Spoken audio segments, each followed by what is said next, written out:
신고가 계속 나오고 이러는 건 뭡니까? 압구정이요? 제 추측입니다. 네. 아니 갑자기 왜 시세보다 30~40억 비싸게 샀을까? 네.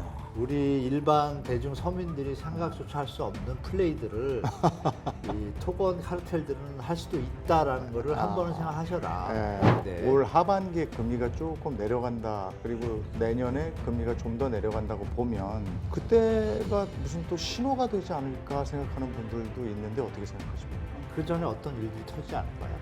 금리 내에 너무 기대지 마시라.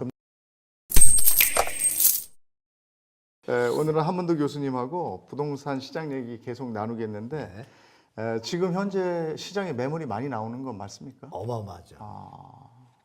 어마어마하는 정도요? 이렇게 말씀드리면 이해되실 거예요. 2021년도 막 경기 좋을 때 그때부터 이제 매물 집계됐어요. 2021년도 기억하시겠지만 임대차 3법 이후에 2021년 9월부터 이제 매물 집계를 공식화했어요. 그래서 2021년도가 37,000건이요. 35,000에서 7,000건 시작했어요. 했는데 1년이 지나니까 5만 건으로 올라오고요. 2023년도가 되니까 6만 5천에서 7만 향해 갔더니 2024년도가 되니까 8만으로 툭 튀더니 지금 8만 5천 찍기 직전입니다. 어마어마하죠. 이 기간에 비하면. 매물이 생각보다 많이 나오고 있는 거잖아요. 그 부분이 전세 매물은 조금 더 줄고 있어요. 주는데도 여기서 결정적인 게 뭐냐면 우리 시청자분들이 전국을 얘기 안 하고 저 서울만 먼저 말씀드려서 죄송한데 가을 겨울 사이에 만 한 8천 세대, 2만 세대가 입주를 해요. 내년 초 사이에 2만 개가 나오면서 시장에 아마 변곡점이 많아질 거예요. 그러니까 이제 지금 매물이 많은 이유는 아까 전편에서 말씀드렸지만 총선 이후에 이게 앞으로 시장이 더 올라가는 것보다는 내려갈 거 보도하고 다르게 판단한 소유주들이 지금 팔아야겠지가 나오는 거고 요 대목에서 이건 있죠. 6월 1일이 지나면 매물이 잠시 줄 수 있어요. 왜냐하면 그 재산세 부과 기준이 그거잖아요. 그렇죠. 그때까지 내놨다가 안 팔리면 아예 그냥 나중에 팔아야고 걷어들이면 이제 매물이 잠깐 줄어요. 그 다음에 이제 2~3달 지나면 다시 내놓는 상황이 되면 이제 그때부터 아까 말씀드린 입주 물량하고 겹치면서 이 매물 물량이 좀 시장에 하방 압력을 주는 큰 요인으로 작용할 겁니다. 네. 전 시간에도 언론의 부정적인 그런 뭐 어떻게 보면 행태 이런 얘기도 해주셨는데 저도 최근에 읽은 기사는 전세가가 계속 오르기 때문에 집값도 따라 오른다. 그래서 지금 잡아야 된다. 그것도 이제 아까 그 전편에 말씀드렸던 그 경제 가정법하고 똑같아요. 전세 가격이 오르면 작년에 올라가다가 보면 매매가도 올라가는 건 누구나 상식적으로 느끼잖아요. 그런데 그 기준이 어디냐 이거죠. 그 말씀드리면 2021년도에 서울의 이제 전세가 수준을 얘기할게요. 막 전세 임대차 3법 겹치면서 85%까지 올라갔어요. 전세가율이 매매가에. 그리고 2022년도에 조금 내려오고 2023년도에 68이었고 작년 말 되니까 54% 빠졌어요. 그러면 전세가 비율이 70~80% 될 때는 갭 투자나 밀어올리는 힘이 강하지만 왜? 그 갭이 작으니까 전세 사느니 매매로 넘어가려는 수요가 많지만 지금은 갭이요 크잖아요. 큰데다가 전에 말씀드린 것처럼 지금 볼륨이 커졌잖아요. 5억에서 10억이 이거 10억에서 20억이 됐을 때 전세가 비율을 따지면 예전에는 1, 2억이면 됐지만 지금은 4, 5억이 되는 거예요. 만약에 80%라도. 근데 그거보다 50%, 60% 내려왔으면 어떻게 돼요? 4, 5억이 아니라 이거 뭐 8억, 7, 8억이 되니까 부담되니까 그러니까 거래량이 안 받쳐주는 거예요. 그래서 전세가 비율이 다시 매물 가격을 올리는 수준으로 가려면 말씀드리지만 70%에서 80% 넘어서야 움직입니다. 근데 이것도 예전 같지 않은 걸 말씀드리면 볼륨 자체의 기준점이 높아졌잖아요. 그러니까 예전처럼 80%가 되더라도 예전에 10억일 때 80%면 2억만 있으면 되잖아요. 그럼 지금 두 배에서 3배 오른 데들 많잖아요. 그럼 20억이면 얼마에 4억 있어야 되잖아요. 그러니까 1, 2년 사이에 4억이 자산이 축적되지 않은 분들은 시장으로 진입하기 힘들죠. 그래서 제가 볼 때 이 부분이 시장에는 전세가 비율이 뭐 올라간다 이 부분은 옛날 얘기다. 아니 근데 그럼에도 불구하고 신고가 계속 나오고 이러는 건 뭡니까? 압구정이요? 압구정도 그렇고 마포 같은 데도 전에보다 더 비싼 가격에 거래됐다고 얘기 나오고 100% 믿을 수는 없죠. 우리가 기억하시면 영끌 왔을 때 기억나시죠? 그때 신고가가 계속 연태했어요. 요즘은 좀 드물죠. 2~3달에 한 번씩 나오죠. 그리고 압구정 사례를 말씀드리면 네. 이거를 좀 디테일하게 말씀드려도 될까요? 네. 그러니까 이제 디테일한 게 좋습니다. 앵커님은 아시겠지만 양도세 비과세라고 있잖아요. 예. 양도세. 그러니까 제 추측입니다. 예. 아니 갑자기 왜 시세보다 3, 40억을 비싸게 샀을까? 예. 저도 의아하잖아요. 예. 그 정도의 가치가 있는가? 예. 그러니까 제가 볼 때 이런 시나리오가 가능한 거예요. 이게 이제 요번에 이게 직거래예요. 압구정으로 110억, 100억짜리가 직거래인데 이제 앵커님하고 저하고 이거예요. 직거래 부동산 안 통하고 직거래. 앵커님이 압구정 집이 40억이고 네. 제가 한 80억이에요. 네. 제가 근데 팔고는 싶은데 제가 양도세 비과세 대상인 거예요. 제가. 근데 앵커님도 양도세 비과세 대상이에요. 그러면서 이 80억인 분이 팔고는 싶은데 차후를 생각할 때 하나를 더 살 수도 있죠. 양도세 세금 안 피했으니까 팔고 또 사둘 수 있잖아요. 사둘 때, 자, 40억짜리가 집값이 나중에, 직거래라고 했으니까 40억짜리랑 80억짜리랑 바꿨을 거 아니에요? 40억짜리가 나중에 60억이 되면 이거 양도세를 내야 되잖아요. 그러면 양도세를 안 내려면 어떻게 해요? 비싸게 사면 올라와도 낼 게 없잖아요. 거꾸로 80억도 마찬가지예요. 그러니까 이분은 저 양도세 비과세니까 지금 80억에 서로 팔아도 치고치고해서 값을 다 튕겨 놓으면 둘 다 나중에 세금 낼 게 적어지잖아요. 그렇지. 이런 시나리오가 가능한 게 이건 아닐까? 좀 이해되시죠? 예, 뭔지 라고 알겠어요. 제가 한번 추측을 해보는데 오래 사신 분이네 그러면 양도세 비과세 네네 대상자면. 맞죠. 일단 아니 2년 거주만 해도 되잖아요. 3년 보유 3년 거주하면 양도세 비과세잖아요. 1주택자는. 1주택자. 네, 그러니까 한 번 하고 또 하고 또 하고 할 수 있는 거예요. 이런 것도 가능하다라는 시나리오에 해당될 수도 있다. 왜? 직거래를 해서 제가 얘기를 합니다. 이게 교환일 때 이게 가능하거든요. 교환 형태거든요. 교환 형태. 네, 차액만 주고받고 그러니까 이런 걸로 된 게 아닐까. 그러면 이게 이제 이걸 우리가 이렇게 확장해서 갈 수 있죠. 이게 이렇게 오르면 평당가가 올랐으니까 새로운 아파트 분양가에 대한 예측가를 던질 때 높일 수가 있죠. 그럼 시장에 펌핑 효과가 나죠. 그리고 이제 재작년에 그거 있었죠. 30억에 39억에 샀는데 80억에 팔아 또 신고가 친 게 있어요. 그것도 여러분 기억나시지만 다시 한번 리뷰해 드리면 어느 회사가 있는데 그걸 샀어요. 근데 이 회사가 3년 적자인 회사예요. 근데 40억짜리 집을 경매를 받아요. 적자인 회사가. 왜 그걸 받죠? 그럼 돈을 들어가야 되잖아요. 근데 그 돈을 누가 빌려주냐면 BD 건설, 약자로 BD 건설에서 돈을 빌려줘요. 근데 그 건설이 왜 빌려주죠? 그럼 이 적자인 회사를 알고 보니까 이 회사가 이 회사의 지분을 100% 가지고 있어요. 웃기죠? 이거 수사 들어갔거든요. 그거 신고가 나오고 보도 난리 났어요. 그러니까 제가 드릴 말씀 뭐냐면 우리 일반 대중 서민들이 생각조차 할 수 없는 플레이들을 이 토건 카르텔들은 할 수도 있다라는 거를 한 번은 생각하셔라. 신고가 기사를 기자분들은 맹목적으로 받아들일 게 아니라 과연 그만한 가치가 있는지 공부를 좀 하셔가지고 이만한 가치가 있는지 하고 그렇다면 신고가가 나온 현장에서 왜 또 하락 거래가 같이 있죠? 그렇죠?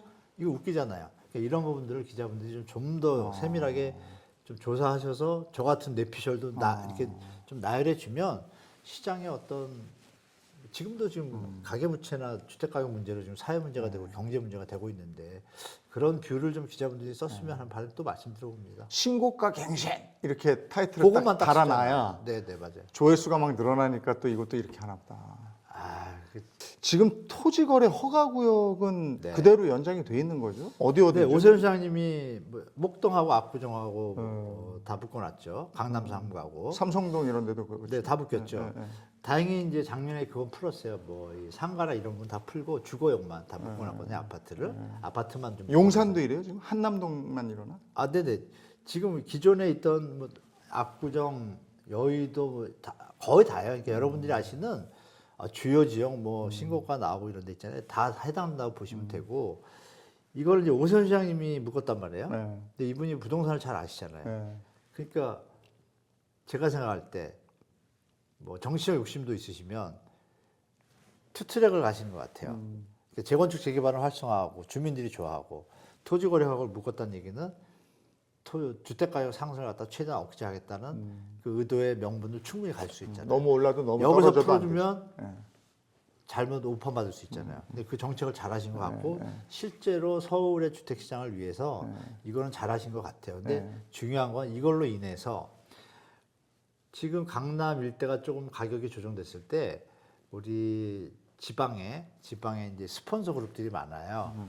뭐 이거는 100% 믿으시면 안 되고 제가 아는 뇌피셜과 뭐 안테나인데 그 그룹들이 이때 서울로 입성해야겠다. 그리고 지방 소멸로 막 뜨잖아요. 이래가지고 한간에 뭐 임대주택 20개 있는 거 다 팔면 1억 5천짜리니까 30억 나거든요. 그 강남 거 하나 사거든요. 그러니까 지방 부자들이구나. 지방 부자들 털고 올려는 분들이 꽤 많았어요. 언제냐면 그 2022년도에 쭉 빠졌을 때 있잖아요. 그때 뭐 좀 불났습니다. 저도 아는 분들 막 연락 오고 그분들이 이어서 막 사고 싶은데 이 토지거래허가국이 있는 거예요. 그러니까 이 부분이 와서 이제 진짜 살아야 되는 제어 역할을 하잖아요.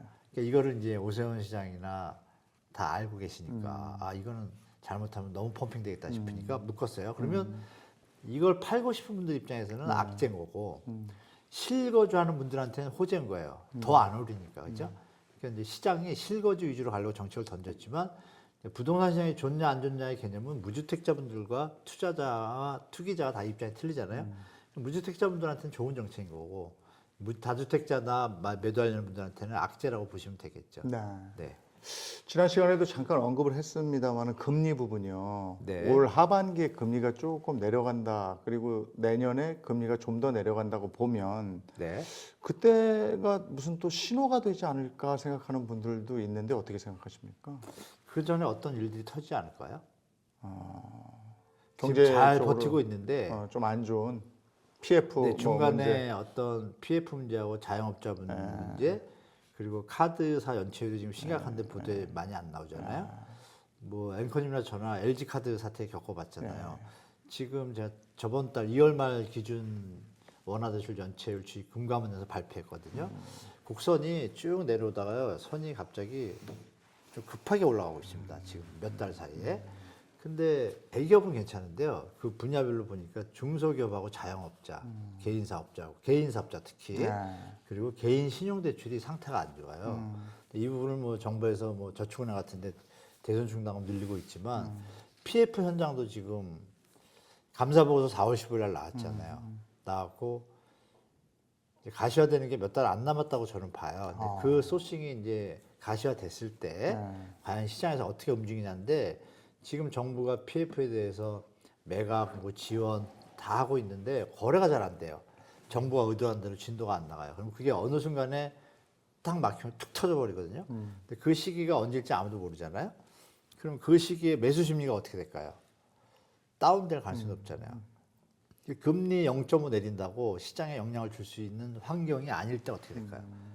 그러니까 결론은 봅니다. 다시 돌아가면 말씀드린 금리나든 뭐든 수요 공급이든 경제상이 좋다라는 전제가 있을 때 통하는 논리예요, 다.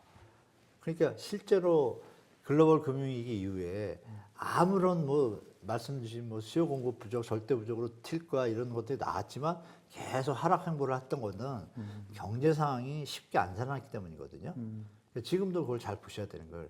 그러니까 우리 시청자분들은 경제 상황부터 이제 경제 공부를 조금 하시면서 요즘 유튜브 좋잖아요. 셀코 TV도 많이 보시면 경제 막 얘기해 주면 듣고 경제 상황 예측하시고 시장에 대처하셔야지 지금 말씀하신 그런 부분으로 접근하시면 실수할 가능성이 높다라고 저는 분명히 보고 있기 때문에 예전에는 뭐냐면 우리가 상상할 수 없는 팬데믹 때 저금리가 0.5라는 기준금리가 살면서 저도 거의 처음이기 때문에 처음 겪는 일이지만 워런 버핏이 얘기하잖아요. 이런 시기는 이제 앞으로 영원히 안 올 것이다. 그분이 돌아가실 때까지 안 올 것 같아요. 제가 봐도. 저는 제가 죽을 때까지도 그런 0.5는 안 올 것 같아요. 그러니까 시장에 대해서 보수적으로 접하셔야지 금리가 내려온다 해도 기준금리는 2.5에서 3.0을 유지할 거란 말입니다. 시장금리는 뻔하잖아요. 4% 5%인데 지금 계산해 보시면 주택가격에 4% 5%면요. 살 사람이 없다라는 계산이 나와요. 그래서 제가 조정이 좀 올 수가 있는 가능성이 너무 높다라고 자꾸 말씀드린 겁니다. 그러니까 금리 인하에 너무 기대지 마시라. 금리 인하도 낙관할 수 없을 뿐더러 낙관할 금리가 인하된다는 것은 경제가 안 좋아진다는 것이기 때문에 그렇죠. 그걸 같이 보셔라 이거죠. 그렇게 낙관하면 안 된다 이런 거고. 근데 그럼에도 불구하고 왜 우리가 부동산 시장을 볼 때 부동산 시장에서 왜 분양 시장하고 경매 시장 보잖아요. 네, 경매 시장. 근데 경매 시장은 요즘 괜찮다면서요. 저번 달만 괜찮았죠. 한 달 그런 거예요? 네, 한 달 괜찮았습니다. 한 달 괜찮을 때 기사를 본 거예요, 제가? 네, 계속 한 20개월 내려오다가 한 달 올라가니까 그걸 썼는데. 그 한 달은 또 왜 올라온 거예요? 이렇게 생각하시면 되죠. 서울의 경매 물건이 계속 증가하고 있거든요. 뭐 작년이나 올 초에 그런 거 보셨을 거예요. 역대 경매 물건 최다, 임의 경매 물건 들으셨을 거예요. 그리고 임차권 등기도 역대 최다입니다, 지금. 뭐 전세 가격 상승하고 이것도 좀 아이러니한데요. 전세 가격이 상승하면 임차권 등기라고 하면 아시겠지만 주인이 전세 보증금을 못 돌려줘가지고 임차권 등기에서 경매 붙여서 전세 보증금 찾아간 거잖아요. 그러면 전세 가격이 오르면 임차권 등기가 없죠. 왜? 5억짜리 전세인데 6억이면 돌려주고 남는데 왜 못 돌려주겠어요, 그렇죠? 근데 시장은 어떤 상황이냐면 10억짜리 집이 5억이 됐다 지금 6억이 오른 거예요. 그러니까 10억인 사람이 나갈 때 내줄 돈이 없는 거예요. 지금 그래서 임차권 등기가 지금 계속 증가하고 있습니다. 역대 최대 수준이에요. 근데 임의 경매 건수도 지금 최대가를 찍었단 말이에요. 그러면 지금 말씀하신 좋은 기사가 나왔잖아요. 그 기사는 어떤 의미냐? 강남에 그러니까 물건이 10개가 나왔는데 그 중에 4개가 낙찰이 됐다고 가정할게요. 근데 그 4개가 좋은 물건이에요. 근데 이미 전에 유찰이 됐다고 가정할게요. 그러니까 10억, 20억짜리라고 그렇게 강남에 20억짜리가 유찰이 되면 20%가 다운되니까 16억부터 출발을 해요. 근데 얘가 만약에 2회가 유찰되면 어떻게 돼요? 그러면 거의 뭐 2일이니 2, 6, 10이니까 3이니까 12억 8천 정도, 13억밖에 안 돼요. 그럼 20억짜리가 13억이면 이게 90%에 낙찰될 수 있죠. 그렇죠? 근데 그 낙찰률이 그러니까 이렇게 된 거군요. 유찰된 물건들이 가세한 상태에서 그러니까 단가가 낮아졌잖아요. 시세보다. 그 상태에서 낙찰하는 가격은 높아질 수밖에 없으니까 낙찰가율이 올랐어요. 실제로. 수도권도 85에서 한 86.5, 서울도 좀 그 정도 올랐어요. 그럼 낙찰률이 있잖아요. 낙찰률. 그러면 보세요. 물건이 100개가 나왔을 때 30개가 낙찰되는 거 30%라고 가정하면 하고 200개가 나왔을 때 30%하고 어때요? 남는 게 어마어마하죠. 그걸 생각하셔야죠. 근데 그게 쌓여가고 있어요, 지금. 경매 시장에서 볼 때 낙찰률 올라가는 건 맞아요. 낙찰가율이. 그럼 낙찰률이 올라간 것도 봐야 되는데 서울은 낙찰률은 힘을 그렇게 못 썼어요. 그러니까 수도권도 지금 낙찰가율 올라갔다고 86 막 올라갔다고 나왔거든요. 근데 낙찰률은 떨어졌어요. 이거 같이 봐야 되는데 기사들은 또 어때요? 좋은 기자분들은 그걸 지금 말씀드린 걸 같이 쓰고 있고 나쁜 기자분들은 어떻게 써요? 낙찰가율 올라갔고 응찰자수 올라갔다 딱 2개만 얘기를 해요. 그러니까 우리 시청자분들이 뉴스를 보실 때 이제는 정말 이렇게 셀코 TV를 보면서 어렵네. 하고 좀 피곤하지만 공부하셔서 봐야 돼요. 그래서 지금 경매 지표는 그동안 누적된 것들이 있어서 단가가 낮아진 그 영향도 있을 것이다. 이걸 한 달 오른 걸 가지고 20개월 줄이 내려왔는데 이걸 갑자기 막 시장이 좋아진 것처럼 급하게 해석하는 건 좀 빠르시다라고 좀 말씀드릴게요. 조금 더 봐야죠. 한 2, 3개월 계속 가는지 봐야죠. 좀 봐야 되네요. 그 전에 그렇죠? 것도 한번 네. 봐야 되네요. 네, 맞습니다. 정확히 보시면. 그 다음에 네. 그 아까 분양시장 말씀드렸는데 네. 청약이 어디는 열기가 뜨겁다 그러고 어디는 미분양이 속출해서 힘들다 그러고 그건 네. 뭐예요? 이게 완전 양극화죠. 맞습니다. 이게 이제 양극화인 거죠. 네. 그거는 실제로 그런 거네요. 그러니까 좋은 지역에 분양하는 데는 몰리는 거고. 네, 지금 분양가 상한제 적용되는 지역들이 꽤 있잖아요. 상한제 적용되는 그쪽에는 이제 상대적으로 앞으로 상승했을 때 여력 뭐 이런 걸 계산할 때 투자 여력이 있다고 판단한 분들이 실수요자도 들어가고 가수요자도 들어가는 형태가 됐고 우리 청약제도가 또 바뀌었잖아요. 이 1순위, 2순위 배율도 늘어나고 이 무순위가 주춤할 수 있는 순서가 다 있잖아요. 그런 부분에서 이제 투자자들이나 실거주 입장에서 이거는 내가 정 안 되면 살고 나중에 오르면 팔아야지 하는 그런 현장들은 정해져 있어요. 네. 수도권의 서울도 강북 지역은 좀 힘을 못 쓰거든요. 이제 강남에서도 미분양 난 거 아시잖아요. 네. 그러니까 강남에서도 단지 수가 적다든지 입지가 떨어지면 미분양이 나고 대단지에다가 입지가 좋으면 당연히 더 경쟁률이 높아지고 지방도 또 여러분들이 보실 게 다 뭐 어려운 것 같지만 전혀 안 그렇습니다. 지방도 예를 들어서 어느 광역시라고 가정할게요. 어느 동은 그냥 경쟁률이 너무너무 높아요. 부산에서 요새 그런 일이 벌어졌거든요. 어느 현장은 너무 높은데 어느 현장은 0.2예요. 청약 경쟁률이. 이게 이제 양극화가 뭐냐면 전국적으로도 양극화가 되지만 지역 안에서도 또 지역별로 국지적으로 또 양극화가 벌어지고 있다. 이게 뭐냐면 절대적인 집이 부족한 건 아니란 얘기예요. 투자 수요들이 시장을 리딩하는 거지.